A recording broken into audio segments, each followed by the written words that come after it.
I am doing a few random things around the homestead today, and I'm trying to get it done before the rain comes. It's cloudy today, and it's supposed to rain tomorrow. Today and tomorrow are really my big days to get stuff done, so I'm really wanting to do a lot of it today. One of which is spray painting, and another is spreading hay. Hi everybody, my name is Desiree. I live and work in Atlanta, but I have a tiny house in the Appalachian Mountains where I'm slowly starting an off-grid farm. I'm a single girl doing most of the work on my own and learning as I go. So come along with me on my journey, and I hope it will entertain and maybe also give someone out there a little inspiration. Welcome to Honeysuckle Homestead Retreat. Okay, if you remember from a previous episode, I had electric installed underground from my barn or shed, whichever you want to call it, that has my solar in it, all the way to my tiny house over there. And so it's been buried all that way. It's about 330 feet that's been buried. And I do not want to forget where this is buried. So, I mean, I would have a general idea based on where everything's laid out, but I do not want to forget exactly where this line is because I don't want anyone in the future to dig where the line is. So I'm going to go ahead and mark it now. I have some red spray paint that's temporary. The reason I'm doing the red spray paint for now is because I am going to be hiring a guy to put a fence up for me finally. Yeah, fingers crossed it'll be soon, for my horse. So I don't want him obviously to dig where this electrical conduit is underground. So I'm going to go ahead and spray paint. So the spray paint is more for him. And then I'm going to go back and I'm going to put some markers in the ground that will be permanent markers. So that is what I am about to do right now.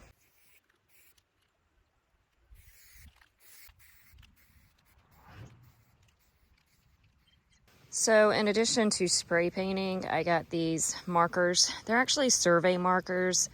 I could not find ones with just the red tops.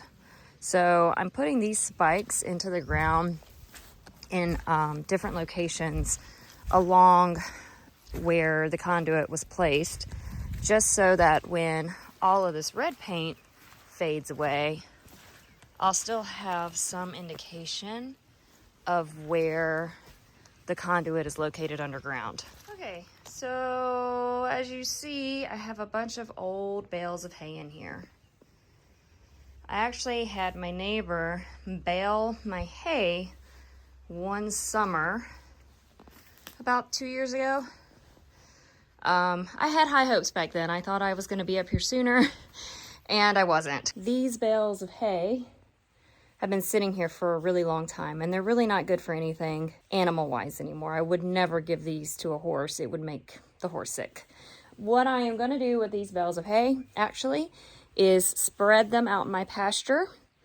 And that's going to serve a couple of purposes. One, it's going to reseed parts of my pasture that I spread it in. Two, it won't be collecting mold in here anymore. Three, the problem I had with these hay bales last summer was that some yellow jackets decided to make it their home. And they had a huge nest inside one of the bales, like in between the bales. I'm trying to prevent that from happening again this summer, because I really don't want to have a lot of stinging animals around this barn area. By me spreading the bales out, I don't have to worry about the yellow jackets deciding to make it their home this summer. So I actually have already spread some of the hay out right here. And what I'm going to do is I'm going to take the other bales and just spread them out as much as I can over my pasture area here. Especially up on this hill, because the grass doesn't necessarily grow as well in the hills as it does in the lower area down there. So that's what I'm going to do.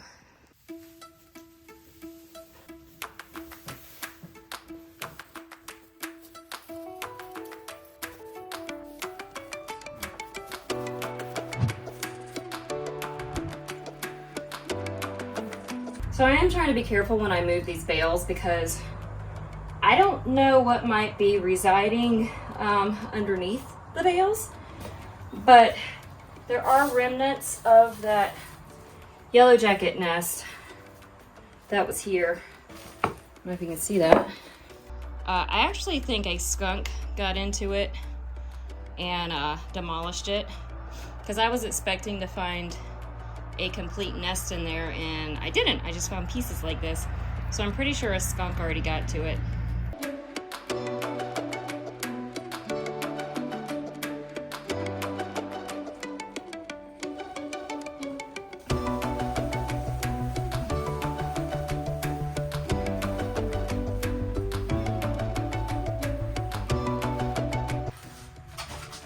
The last bale.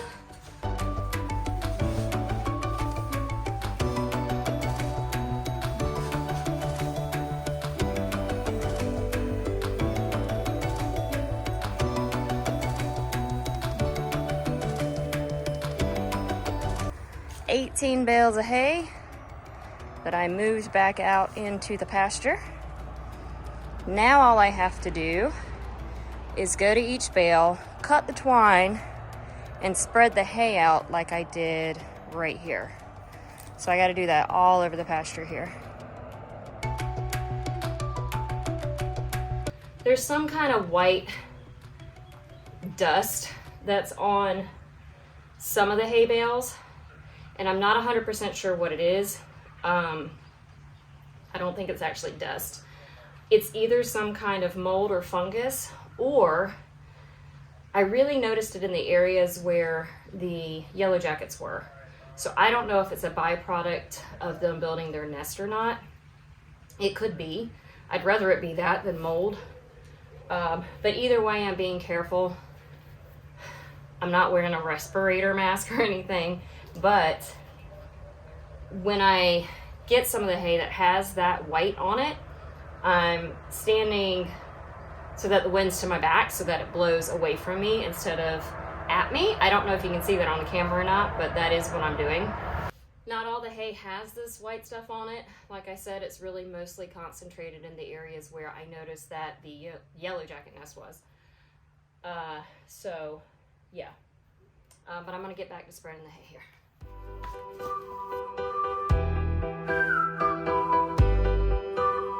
For those of you that don't know much about hay, and I don't know a ton myself, like I don't know the different grasses, when hay is baled into square bales, you get what's called flakes of hay.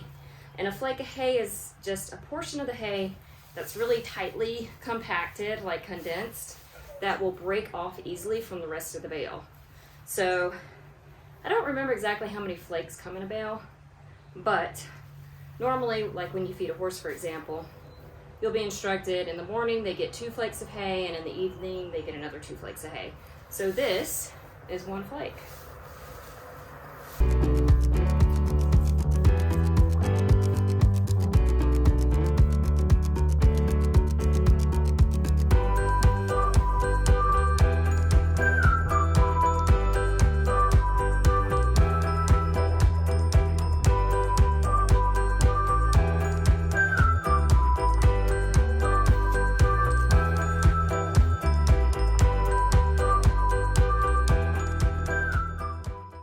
Spreading my hay around like this was one way to keep yellow jackets from building nests in areas that I frequent, but I'm going to show you some other ways that are also natural that you can do to prevent yellow jackets from building a nest. This is a yellow jacket. Yellow jackets are actually part of the wasp family. In the winter, the queen hibernates and all the other workers die off. And then every spring, all the queens come out of hibernation and they start their own nest. Yellow jackets are aggressive and they will protect their nest. Not only that, they can sting multiple times. So this is especially dangerous if you are swarmed, if you come up on a nest by accident, or if you're allergic to the venom. So just keep in mind to be aware of where nests might be. Here are some natural ways to combat yellow jackets. Keep in mind you want to do this in the winter time while the queens are hibernating and all the other ones have died off. Yellow jackets, wasps, bees, hornets are all very territorial. So if you buy a fake nest and hang it somewhere, the Wasp will think that someone has already established a home there, and they will not build their nest within a certain radius. I'm not exactly sure what the radius is, but I do know they will not build their nest right there. So I actually bought this last year off of Amazon, and I put these fake nests up around my tiny house, and they worked really well. You don't have to buy a fake nest off of Amazon. You can actually just get plastic bags and fill them up with more plastic bags and then hang that plastic bag somewhere, and that will serve the same purpose. But I decided to buy these fake nests off Amazon because they weren't that expensive. I liked the way they looked, and I ended up hanging them around my tiny house and also inside of my barn this winter. So I'm getting prepared for when spring comes. Hopefully, none of the wasps will build their nest anywhere near where I have these hanging. Another way to naturally get rid of yellow jackets is to let nature do its job. So skunks really enjoy eating yellow jacket nests. They will dig up a ground nest completely, and I haven't witnessed one do this on my property, but I did see the aftermath of what one had done. I had a ground nest in my pasture, and I had seen the yellow jackets flying in and out of it. And then the next day I went out there, and there was like all this digging around where the hole was, where the yellow jackets were. What had happened was a skunk had come, dug up the nest, and ate the larvae. But skunks will not only eat the larvae, they'll also agitate the nest and eat the adults as well. They seem to have some high degree of immunity or resistance to yellow jacket venom. So if you see a skunk on your property, I know they can be stinky and maybe they're a nuisance to you, but they actually do serve their purpose in nature as well, and they will take care of those yellow jackets for you. All right, everybody, that is it for this episode. Thank you so much for watching. Thank you so much for being a subscriber. And if you're not subscribed yet, go ahead and hit that subscribe button. That is a tongue twister to say subscribe so many times. And go ahead and give me a thumbs up if you don't mind. I am actually going to go head into my tiny house now and enjoy the rest of my evening. I'm going to make a little bit of chicken and rice on my wood stove, read a good book, and then I'm going to head back to Atlanta tomorrow morning. So anyways, that's it, and I will see you guys next time.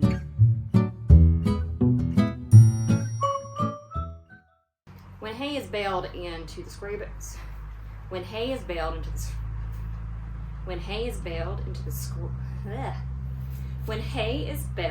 into the square bales. Watching, I do appreciate every single one of you. Thank you so much for being